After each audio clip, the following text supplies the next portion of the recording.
Le tengo el remedio.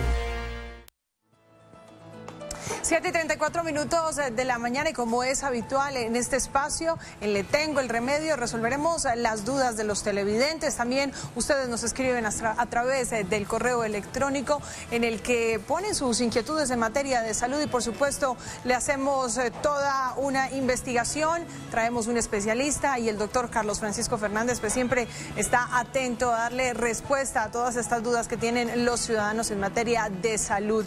Estamos aquí 7:35 de la mañana con él para hablar de estos temas de salud, pero esté pendiente durante toda nuestra misión de lo que pasa en materia de movilidad en la capital para que se mantenga informado. Mientras tanto, doctor Carlos Francisco, lo saludo para que usted, por supuesto, introduzca este tema tan complejo y tan difícil de entender de pronto para la ciudadanía, y por favor pues salude a todos los televidentes que hasta ahora están puntuales para escuchar sus recomendaciones. Y tan difícil de alargar mientras yo me siento.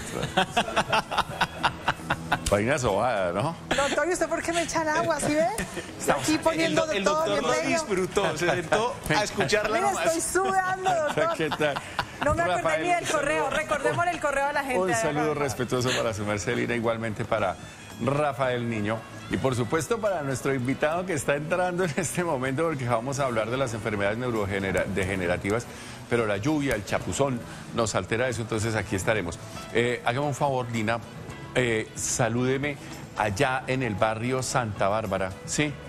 A Esperanza y a Aníbal, son dos televidentes que están siempre pegados ahí, y entonces pues me dijeron que la saludara, que los saludara. Entonces allá a ellos y por supuesto a toda nuestra audiencia.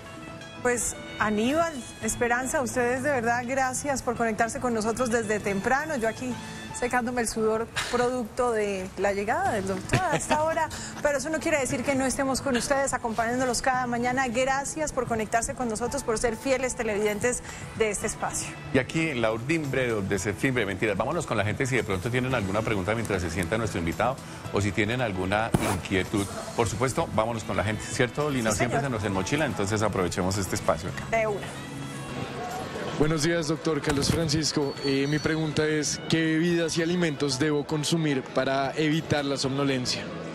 Los alimentos. Lo primero que uno tiene que hacer es que, pues, cuando uno come, ¿sabe qué pasa cuando uno come? Que la sangre se va esencialmente para el intestino para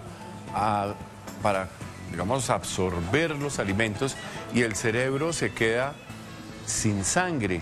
O sea, no es que se quede sin sangre, sino que baja la circulación a nivel cerebral, y por supuesto a uno le da una modorra tenaz. Por eso es que... Ese cuento de madres y abuelas que le hizo bien el sancochito, le alimentó, si está sudando y está dormidito, eso, mejor dicho, le hizo bien. Que le hizo provecho, dice Luisita. Entonces, el asunto está en que uno debe procurar siempre evitar comidas copiosas, porque producen somnolencia, pero también hay un problema grande. ¿Qué son las comidas copiosas? Abundantes, o sea, sobre todo. Pero ¿qué pasa?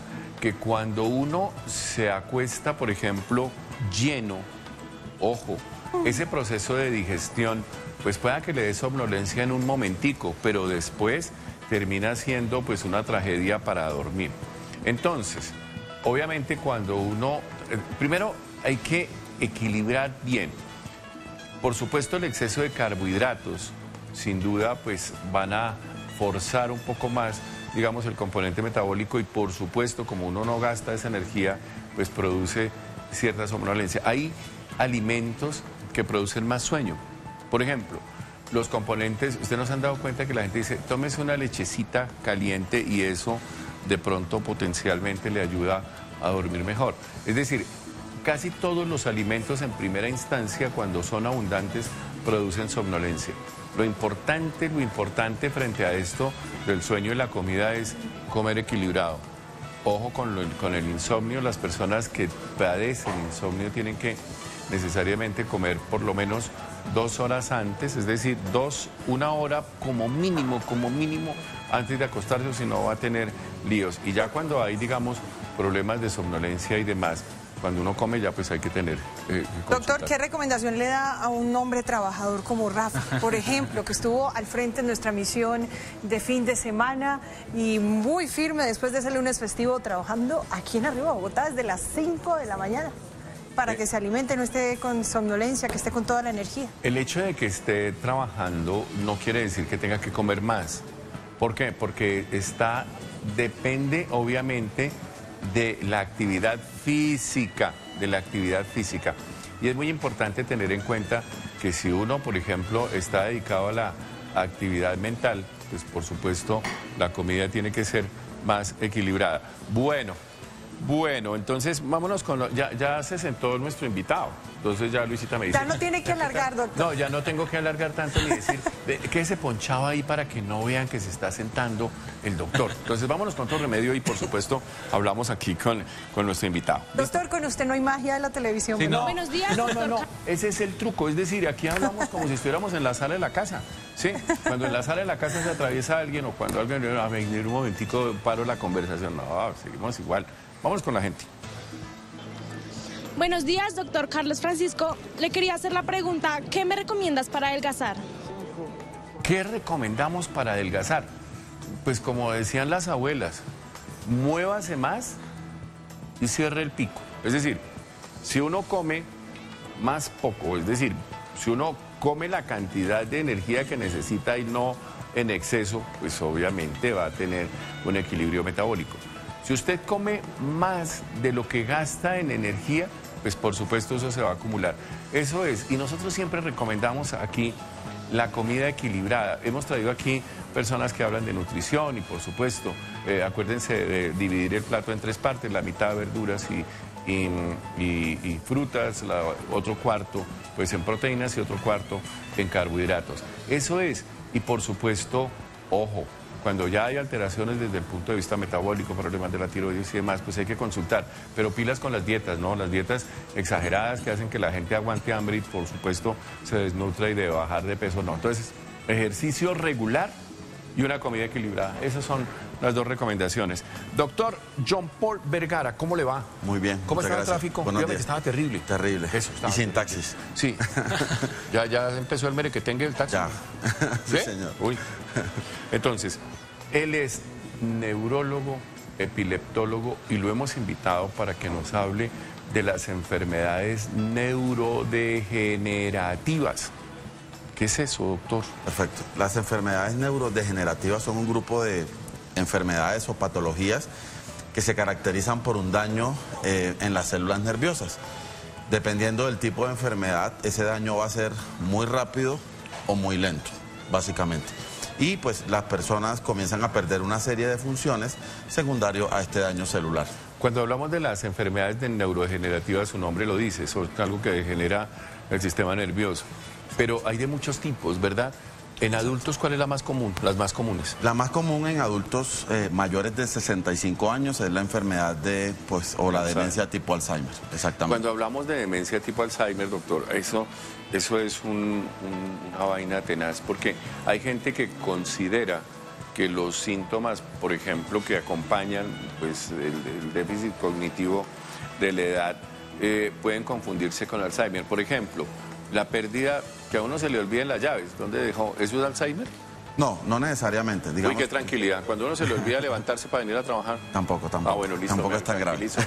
Sí. Digamos que por definición, digamos, las demencias deben causar una alteración en la vida diaria del paciente, ¿sí? No, por ejemplo, una persona que trabaje, por ejemplo, abriendo puertas y se le olvide la llave sería muy terrible para su funcionamiento diario, ¿sí? Entonces no es solamente que a uno se le olviden las cosas porque digamos que la memoria depende de muchos otros factores, pero cuando estas alteraciones de la memoria, del lenguaje, del reconocimiento de personas comienzan a afectar al individuo, esto ya comienza a ser parte del diagnóstico de demencia.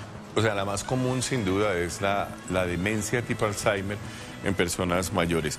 Hay personas que empiezan esto muy temprano, ¿no?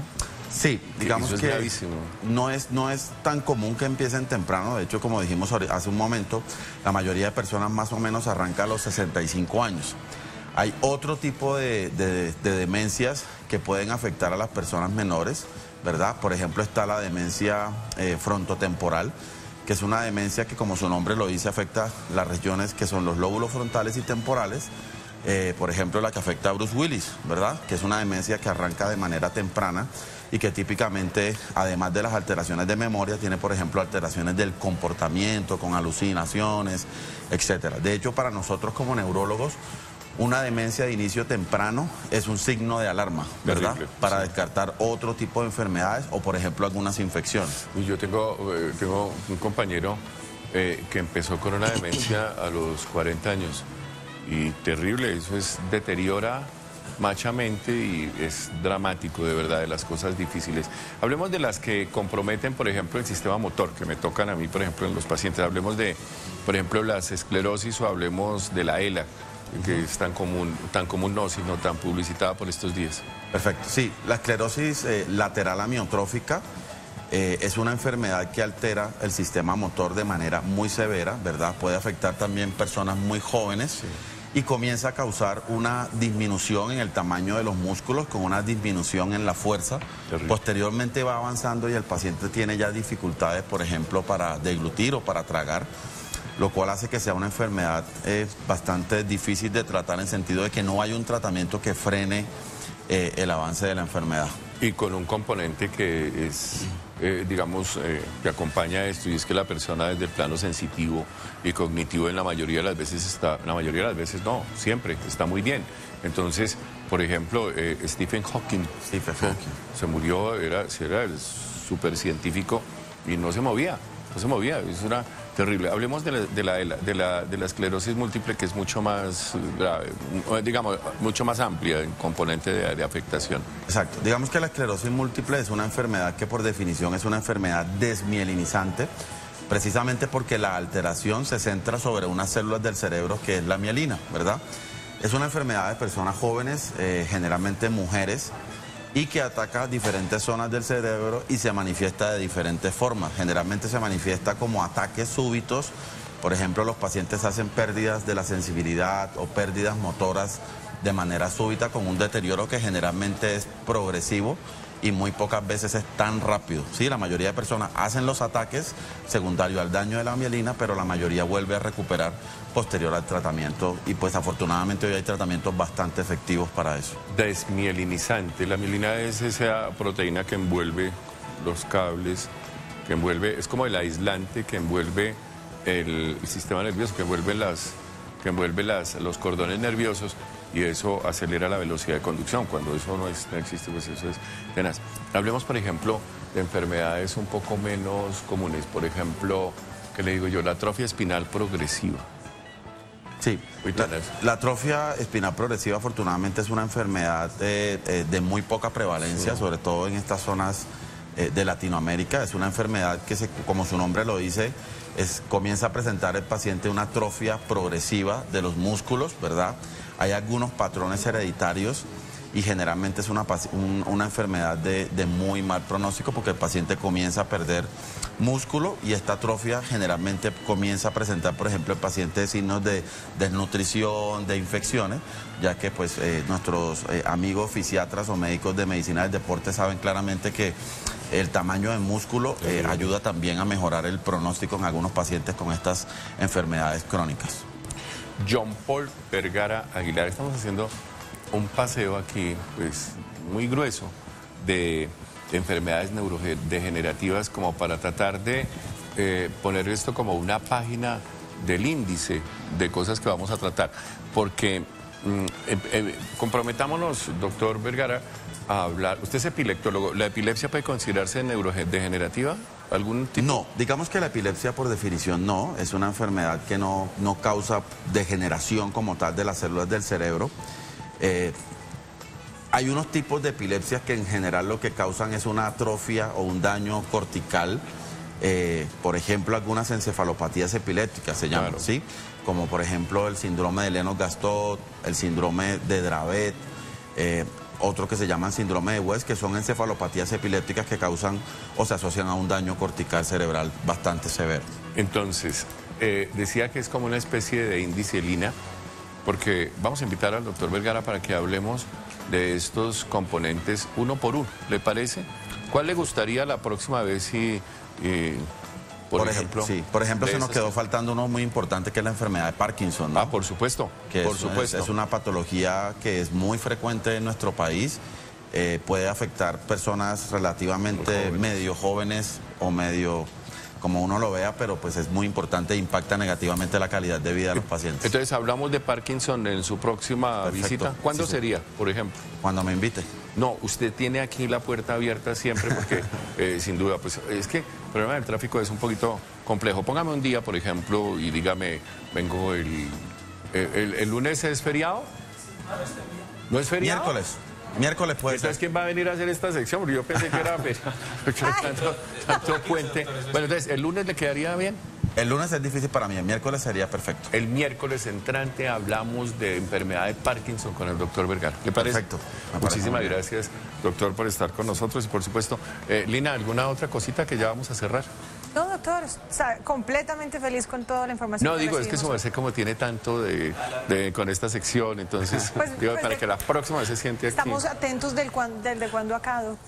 Siempre que no estamos, Lina, y obviamente el presentador el periodista que está al lado, hacen muy bien este trabajo. Rafael, un saludo para Aníbal, ¿no? ¿No estará viendo? Sí. Yo creo. Dijo que no lo habían saludado, pero ya con ese saludo estamos chuleados. Oiga, Aníbal, mejor ese. Sí, Aníbal tiene un dolor en una pierna, sí, macha, pero bueno. Oiga, esta semana vuelve otra vez a retomarse el tema de la salud y su reforma en el Senado. La salud es un derecho fundamental, mire, más allá de los intereses y demás, deben procurar siempre poner el objetivo desde el plano legislativo, desde el plano político, desde el plano conceptual, siempre allá, en los pacientes, en la gente. Somos 50 y pico millones de colombianos que dependemos de este sistema, así que, pues sí, es bueno el debate y todo eso, pero siempre el foco tiene que estar ahí, justamente allá, y que ojalá pues esto se destrabe y avance. ¿De cuándo acá? ¿De cuándo acá? Suscríbete a nuestro canal de YouTube y entérate de las últimas noticias. Somos City TV.